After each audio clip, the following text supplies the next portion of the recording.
ఆత్మహత్య చేసుకోవడానికి సిద్ధంగా ఉన్నామండి.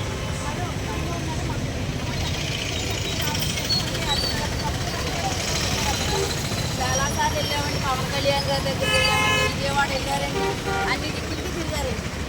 ఇక్కడున్న ప్రతి ఒక్కరికి న్యాయం చేయాలండి. అందరిది కష్టమేనండి. ఇక్కడ ఎవరిది ఈయన ఒక్కరిదే కాదు, ఈయన ఇక్కడ ఉన్న వాళ్ళు ప్రతి ఒక్కరిది న్యాయమండి. మేమైతే ఇల్లు కూడా అమ్మేసుకున్నామండి.